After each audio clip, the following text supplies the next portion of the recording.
Hello my sweeties and welcome back to my channel. If you don't already know me, my name is Celise and thank you for joining my spooky little family. In today's video, we will be talking about Scream 6. Let's get into the video.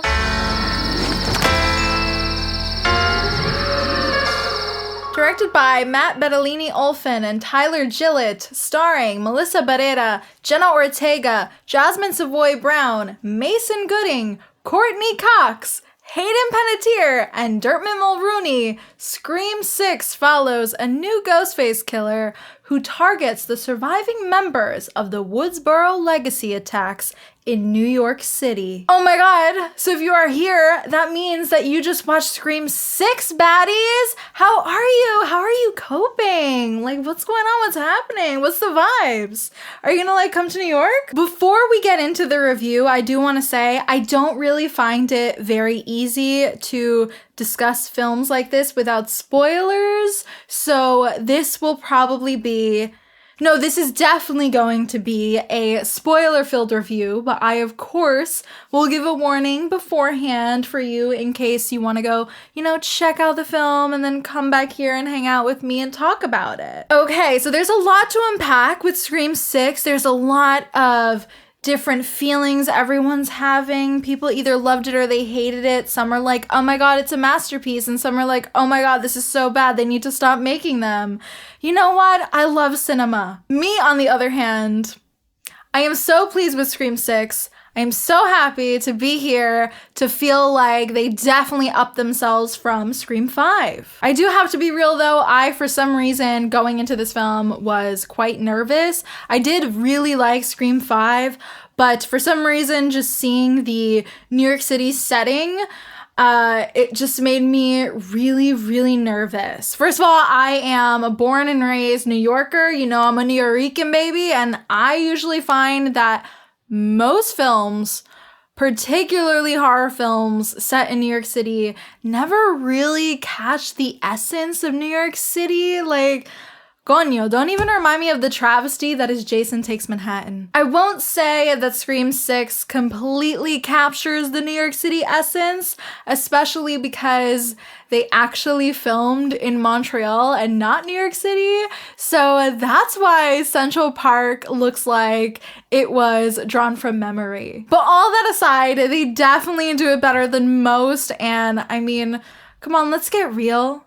They gave me the slasher bodega scene I have always wanted. So you know what? I have no complaints. Pop Smoke's Dior definitely should have been playing at least once though, like, let's be real. Smoke. Anyway, it was really cool and refreshing to see them take our characters out of Woodsboro. I really, really like that, and I feel like that was definitely needed for this film particularly. I really feel like it gave them a lot to work with and made this franchise even bigger story-wise. Which actually, fun fact, the directors mentioned that a lot of times they constantly ended up questioning themselves in bringing Ghostface to New York, but they just felt like after going back and forth that it sounded so crazy and over the top that they just had to do it. And you know what? I love that. They mentioned that they really wanted to put the character more in the real world to achieve a level of visceral tension, and I think that's one thing I truly loved about this installment. I remember getting out of Scream 5 and being like, oh my god, wait, Ghostface is so menacing in this one. He is just like ruthless in this one, and like everything is crazy and there's so much gore and it's super gritty. And now in comparison with this film, I think that Ghostface is by far at his meanest in Scream 6. Honestly, when he is in pursuit, the pursuit does not end till he achieves his goal, and he is absolutely ruthless. I think we really get to see that happen here as opposed to other Scream films. It was tension-filled, action-packed chase scenes that really made my heart soar. I just love seeing Ghostface chase people. What can I say? The opening sequence really sets the tone of just how intense the film is going to be. And one of my favorite things about Scream films is always seeing what the opening sequence is going to be. And I felt this one was quite strong and very different from ones we've gotten in the past. So that was just refreshing right off the bat. We also get our queen Samara Weaving in the opening sequence, so you know we love to see it here on this channel. Samara Weaving, in the short time that she has in the film, of course, does a great job. She's an icon, she's a gem, she's a scream queen. Now we do have to get into our performances, which are going to lead into spoilers. So if you haven't seen the film, you may want to head out now, watch it, and then come back and hang out with me. So who do we even talk about first here? Because we have a packed cast and everyone is amazing. I am so pleased with the actors that were chosen to continue in the Scream films. I definitely like them a lot in Scream 5, but Scream 6 really has some great character development that was so needed. Oh my goodness. So let's talk about the core four first and foremost. I personally feel like this was finally Melissa Barrera's moment to shine, and she definitely does just that. Remember last year when everyone was like talking bad about her, saying her acting was so bad in Scream 5? Well, guess what? That ain't the case here, okay? She was killing it. She was slaying over a hot stove. Unfortunately, in Scream 5, I felt like she didn't have too much to do, and there was a lot going on in that film. I mean, we had so much going on. There was still Sydney and everything, and I feel like with this one, even though the setting and the story are much bigger, we do end up getting a lot of intimate moments with our main leads that we didn't really get before. Melissa's performance as Sam significantly improved, and not only do I think that is because of the writing, but I think it's because of Melissa's amazing work at getting into the psyche of this character. She, in my opinion, is always great at her emotional scenes and being vulnerable, but here she gets to really dig deep into that darkness, and she does such a good job. I mean, in the final act, she is so good. Oh my God, the final act really had me like, girl, you are one of my favorite final girls now. She's a complete badass, and I resonate with her so much and feel so seen, so thank you for that. Jenna Ortega, of course, is a star and consistently brings it. As you know, she truly has not only some of the best scenes with Melissa, but she's got some iconic one-liners, especially in the final act. I'm honestly going to need more Latinas leading horror films, because the directors truly have no idea how seen they are making me feel with these two women front and center. Oh my God. Like I said when I reviewed Scream 5, we hardly ever get to see Latinas as the leads in horror films, but especially ones that aren't a stereotype and aren't being overly sexualized. So it's really nice to have Melissa Barrera and Jenna Ortega be leading Scream like this. Jasmine Savoy Brown as Mindy is even funnier than before and really brings it harder with her wittiness and charisma, and she's just such a great character. I love her. One thing that I noticed in this film that I really love and support is that they are kind of making Mason Gooding the new Dewey of the franchise, and I don't know, I kind of love it. I mean, that's the vibe I'm getting. I don't know if anyone else here thought that, but especially in the final act, I was like, oh, love that for us. He is so great at playing Chad, and I didn't know I loved the connection between Chad and Tara as much as I did,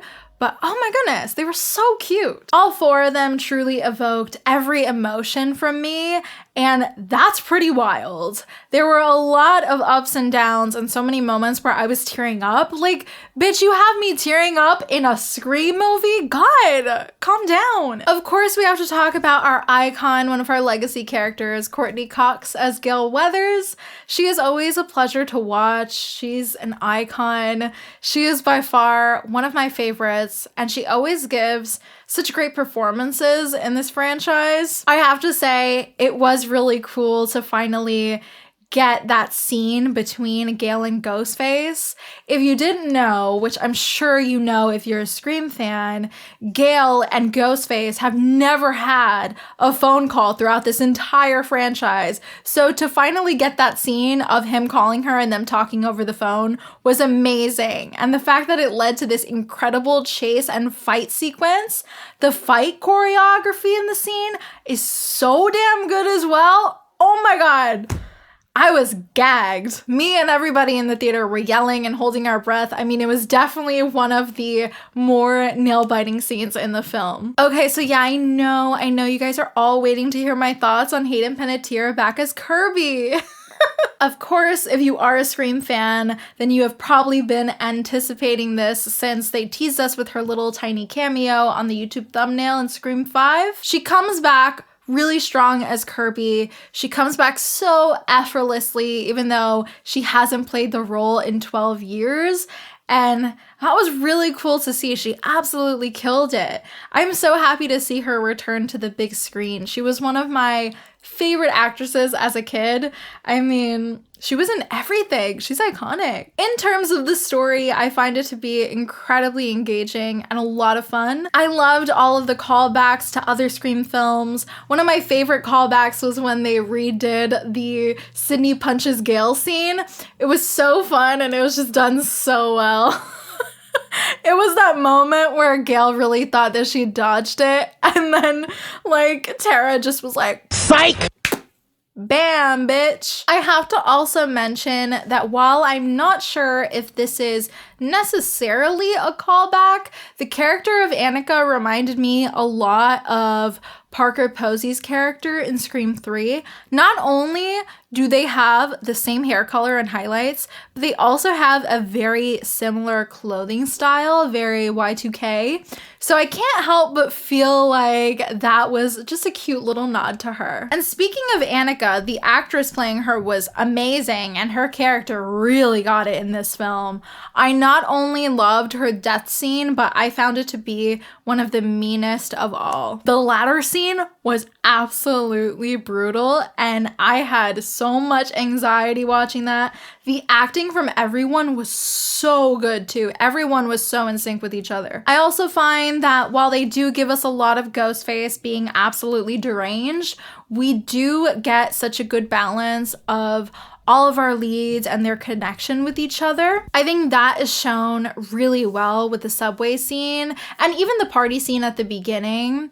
The subway scene specifically was very tense and fun to watch, and scenes like when they all are having a chat at the kitchen table and Chad ends up giving them the nickname of the Core Four, I feel like those scenes really helped us to feel more attached to them and really kind of welcome them as the newcomers. For me personally, I have only ever felt really connected to the first Scream film story-wise, and I think that's because of all of the references and how timeless it is, but the connection I have with this one goes a lot deeper, and I think that could be because I feel like I could see myself both in Tara and Sam, but it's also something about these two sisters forming their own found family after going through so much trauma and trying to figure themselves out and how to live their lives and taking their lives back into their own hands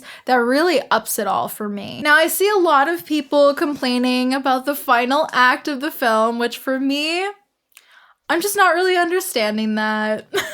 I mean, to each their own, but I had such a blast and found it to be more of a reason to love it. I think the final act is just absolutely wild, and I think it's super action-packed, and it's just like everything I want in a Scream movie. Like, that's what I want. I did see that a couple people said they didn't like the killer reveal. For me personally, I very much liked the killer reveal, and I actually didn't see it coming. But then again, I'm really bad at guessing who the killer is usually, so you know, bimbo vibes. Also in the final act, we do have to talk about the set design. I love that they just had all of the Ghostface outfits, the different ones from each killer, all these little things from the different movies. It was really, really cool to see. I feel like Dermot Mulroney actually did a really good job at bringing the camp in the final act. Like, he really served, and I appreciate that. I also just think it's fun that the killers ended up being related to Richie. It just makes sense. I think it's fun, and I'm really happy I couldn't tell when I first watched it. I wonder how I would feel upon a rewatch if there were things. I'm sure there are lots of things that you'd probably pick up that you didn't pick up on a first watch, and maybe I could tell, but upon my first watch, it was shocking. The final act is really where Melissa Barrera and Jenna Ortega really get to have their moment. And I love that. Specifically, Melissa Barrera, I think she was killer. And of course, like with many of the Scream films, there are always lots of references and little nods here and there. Specifically at the beginning when we were following Jason and we're in his apartment, we see all these posters. There's a poster of Psycho, which is kind of, hinting back to the first Scream film where Billy would talk about Psycho. And he has his famous quote of, "We all go a little mad sometimes." So I liked seeing that. And yes, at the beginning, we do have to talk about the fact that the character of Jason, I guess, was just coming for me because he was like the character that was obsessed with Giallo and Dario Argento. And I gotta say, I felt called out. There really were so many fun sequences throughout the film as a whole that I just had such a great time. I felt like I went on a really great night. I went Thursday night. It was packed. And everyone at the theater was super energetic and lively and super interactive. And that just made the experience even more fun. And I gotta say, I think I had a lot more fun with Scream 6 than I did with Scream 5. And I did really like Scream 5. But this one just ups the ante. I mean, that scene where the two Ghostfaces wipe the knife clean at the same time in unison, gagged. That was the moment. That was the moment. Everyone in the theater was like, it was just iconic. It'll stay in my head. It's gonna live in my head rent-free. I love it. I can't wait to use memes of it. Like, that's it. Listen, to all the haters of Scream 6, I don't know what to tell y'all. Like, I personally feel like both the directors really took such great care of this franchise. I think they're doing such a great job. They did such a good job with respecting Sydney's character and with respecting all our legacy characters. And they just took so much care, and it still feels like it's a Scream movie. It feels like something Wes Craven would be proud of. And I just feel like they really understand the material and they really care about the material. So let them have fun, let them live. This is an absolute blast. And with that being said, I am going to be giving Scream 6 4.5 levs out of 5. This film is so much fun. I'm not even gonna apologize. I loved it. I can't wait to see it again. I can't wait to own it. And it definitely has so much rewatchability. All right, you guys, that is it for today's video. Thank you so much for watching. Don't forget to like and subscribe, as it really helps me a lot. And be sure to click that little notification bell to be up to date every single time I upload. And let me know in the comments, have you seen Scream 6? What did you think of it? Do you plan on seeing it? I'd love to talk about it. Thanks so much for watching, and I will see you guys in the next one. Bye.